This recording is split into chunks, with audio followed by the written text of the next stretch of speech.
What's up, YouTube? It is your boy JB, and we are here today with the review for Sistas on BET. Season 4, Episode 10, you guys.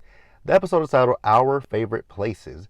Alright, you guys, so before we go ahead and jump into this review, if you guys are watching this video or any other video on my channel, and you guys are not subscribed to my channel, I need you guys to do me a solid favor. You guys need to stop taking me out on this date and having me pay for it at the end of it. You guys can do me that big favor by liking the video, turning on your notifications, sharing the video, subscribe to the channel, and turn your notifications on. And with that out of the way, you guys, without further ado, let us discuss Sistas on BET, shall we? Alright, you guys, so the episode, we opened up and we picked up where we last left off. Now, you guys remember, last week's episode, Zach got arrested, right? Remember, I kept talking about the fact that the woman didn't read Zach his Miranda rights, right? And remember, we all thought that the woman was looking for Zach because of, the insider trading, right? Child, that ain't why she was looking for Zach. So you guys remember in last week's episode that Zach was in jail. The guard went and got him. He saw Jake and the other guy, right? Well, you guys remember they presented him with something and said that they didn't show Fatima. Well, they showed him the manila folder. Zach said, "You gotta be kidding me, right?" So Zach opens it up, and Zach finds out that he's been hit with back child support for a 3-year-old boy that Zach knew nothing about, right? He says, this ain't my fucking son, and that ain't I don't know the girl. So they named who the girl was. He says, I don't know nobody by that name, right? So in order for Zach to get out of jail, Zach has to pay $37,000 in back child support. I was like, no, Tyler, why did you write this storyline, right? Because Zach was like, we need to do a DNA test. He was like, they were like, yeah, we agree, but the judge is not going to let you out until you pay this child support. I'd be hot damn if I would pay child support in the amount of $37,000 for a child that I don't know is mine. The fuck? No. I'm going to sit behind this bar because there is no way. Again, like I said, I just want to pay child support for a child that I don't know is mine. That's stupid. Like, that's stupid.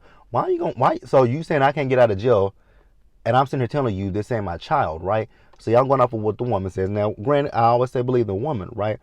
But why would y'all, okay, it's okay to pick him up, right?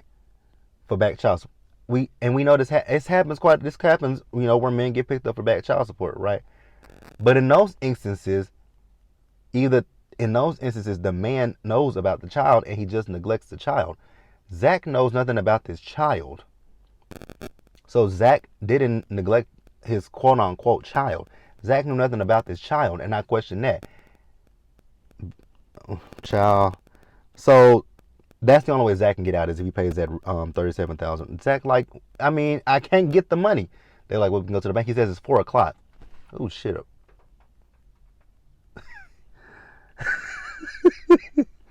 You guys, a bird literally just flew on the car and you might have heard it run. That's why I said, oh shit.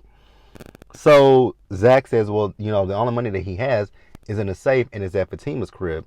And he's the only person with the combination. And Jake was like, well, you can give me the combination and I'll go do it. Zach said, no, I'm not doing that. So Jake says, well, okay, you don't trust me? He says, no, I don't trust you. Well, Jake says, well, how about we do this? How about I give you the money and you pay me back? Why would you do that? Child, I don't understand it, but we're going to move on. Let's talk about Andy and Danny. So you guys remember, Andy wanted to go out with Danny, right? Basically, Andy wants to go out with Danny so that Danny can tell her what she wants to hear in regards to Gary. Because you guys know Karen is telling her not to deal with Gary, to let Gary go sell that stuff, right? So Danny says, to what do I owe the pleasure of this? Because you and I, we ain't hung out like this in a minute. She's like, oh, yes, we have. She says, how about that time that we all went? Danny says, exactly. She says, but what about this? Oh, yeah. Anytime that y'all have hung out, it's been in the group setting. Because even Danny said, you and Karen have y'all thing, and then me and Sabrina have our thing, right? So, also Danny had to confirm that Andy was paying, right? So Andy says, she just wanted to see how Danny was doing. Danny says, girl, that is bullshit. She says, you want advice other than Karen's, right? So Danny says, what you should do is keep all that shit, right? And then she tells her, but if you decide that you want to stay with Gary, it's going to be the same shit until you get tired. And I don't get how Andy doesn't realize that, right? Because she said that Karen believes that, and Gary is doing all of this, for control. She says, yeah, Sabrina said the same thing. She said, Sabrina said that, so you guys talk about me behind my back. Yeah, she says, in love, we talk about you, we tell the truth, right? So, and I actually kind of like the advice that Dana gave to her, right? It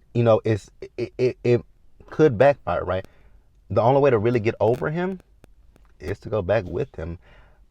And we all know that's what not Danny, we all know that that's what Andy's gonna do. She's gonna get back with him. She's gonna get back with him. He's gonna do something again that's gonna fuck things up and hurt her, and then she'll be out. But will she be out for good is the thing, right? So then Danny asks her, how's Preston? They ain't together, right? So while they're talking, in walks Preston with another woman, right? And Danny is in her feelings, right? She says, did he know that this is your favorite restaurant? She says, we never went out, we never did anything. Well, whose fault is that, Danny? Literally, whose fault is that you and Preston never did anything outside of your apartment in the bedroom? Sounds like a you problem and a he problem. But hey, whatever. We're going to move forward, you guys. All right, you guys, so let's talk about Maurice. So Maurice got home, right? Calvin is, trying to come at Maurice. I'm like, Calvin, I know you paid Maurice some rent, right? But this is still technically his apartment. His name is on the lease. He can invite whoever he wants to his apartment whenever he wants to invite them. So I get Calvin is upset because, Q stole his money, right? I get that. I'm not going to knock him, right? So Maurice says, you know what? Because Calvin said, I'm about to call the cops. He says, by the time you do that, I'm going to be on yank him out. And Calvin was like, I'm going to go in here with you. Maurice said, what are you going to do? I'm going in there with you. Again, what are you going to do? Remember, Jacoby punched you. He said, he says, okay, come on. And if you pass out, if you're like a ballerina, I'm going to beat your ass. So then they go into the room, right? And there is Q in Maurice's bed naked. I was like, oh, God. So we know how Maurice is, right? Maurice is going to be weak seeing Q's naked body. So Maurice eventually told Q he got to leave, right? After, falling on him and all that kind of stuff. I'm like, Maurice. There is no way I would want to have any kind of connection, any kind of anything with a man or a woman that literally pulled a gun on me. Baby, if you pull a gun on me and I live to tell the story, we're done. It ain't nothing that me and you can do with each other. We done. Once you go that far to pull a gun on me, I'm good on you, period, point blank, right? And the thing that bothers me with Q is Q wants so much empathy from people, but I'm like, you stole from Calvin. You robbed Maurice. You stole from Calvin. You held a gun to Maurice, took him to his job, and proceeded to try to rob his bank, right? But you want so much empathy. I don't get it. So then we move over to Karen's salon. So Pam is on the phone, right? So Pam is getting all the tea. So she goes back and tells Karen, so Karen, that woman, she's a cop. And she has a warrant for Zach. So Karen says, what was the warrant for? She says, oh, I don't know that. She says, but you managed to get all that information, but you can't get the information about why he has a warrant. Okay. So Karen says, she calls Zach and went to voicemail, right? So then she says she gonna go over there and talk to Zach to give him a warning. I was like, Karen, anything to see Zach come, right? She said she just wanted to see that dick. I'm like, Pam, that is one thing that we agree on. Karen just wants some dick from Zach.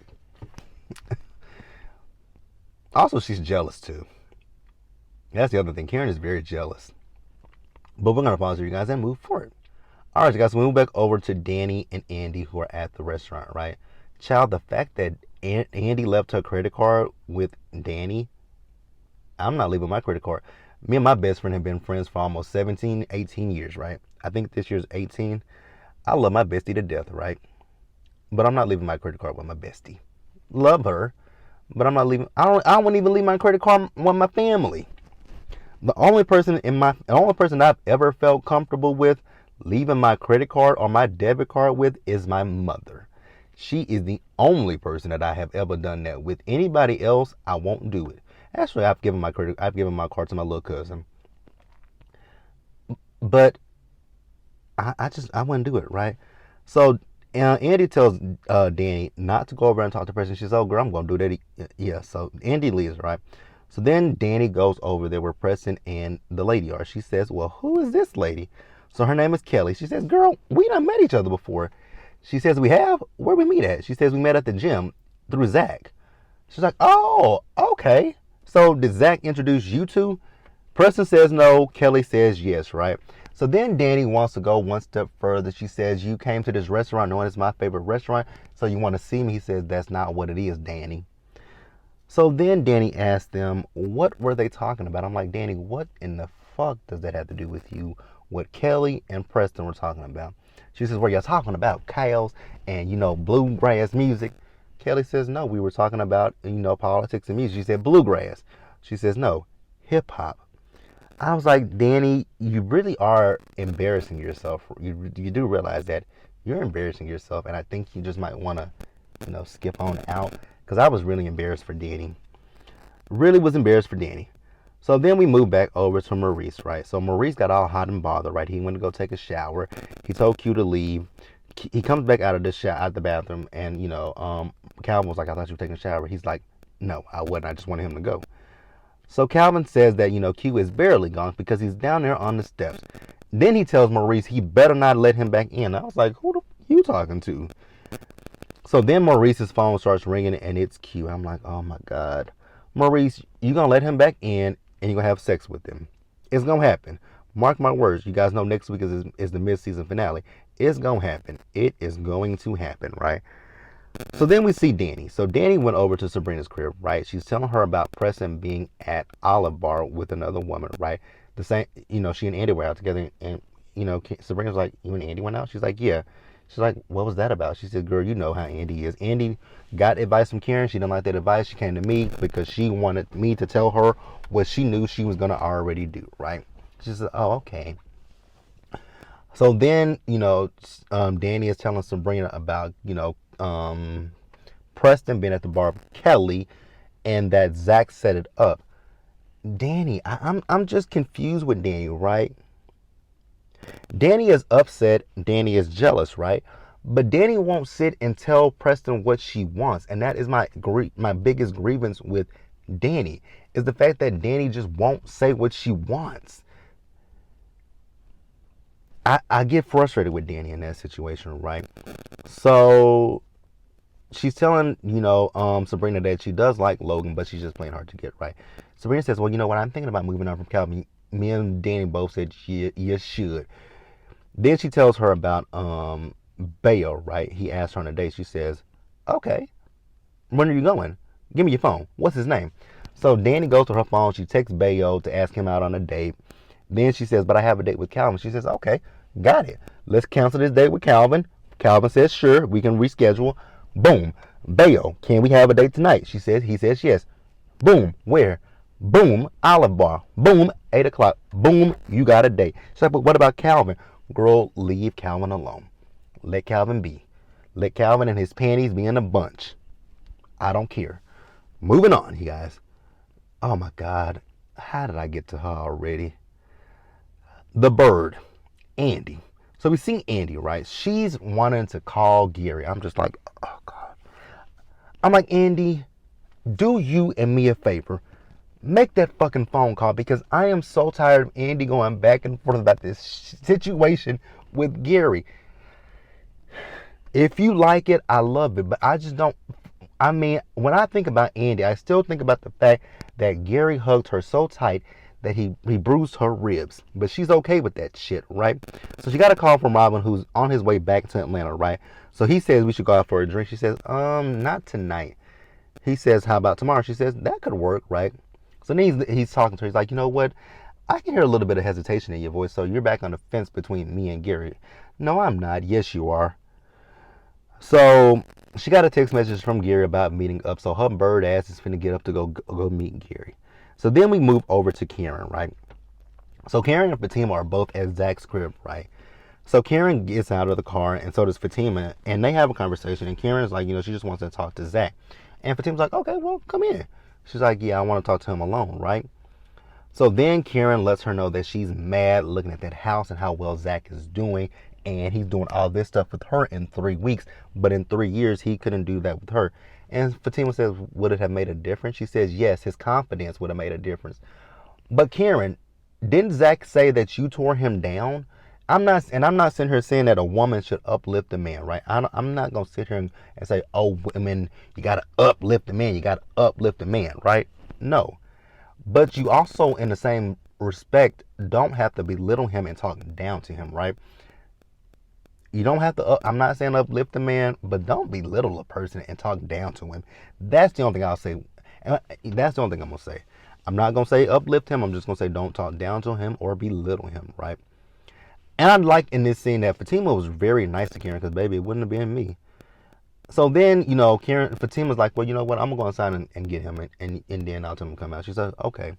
So Fatima goes in. The contractors are there, and I'm just like, how in the hell is his house almost finished, right?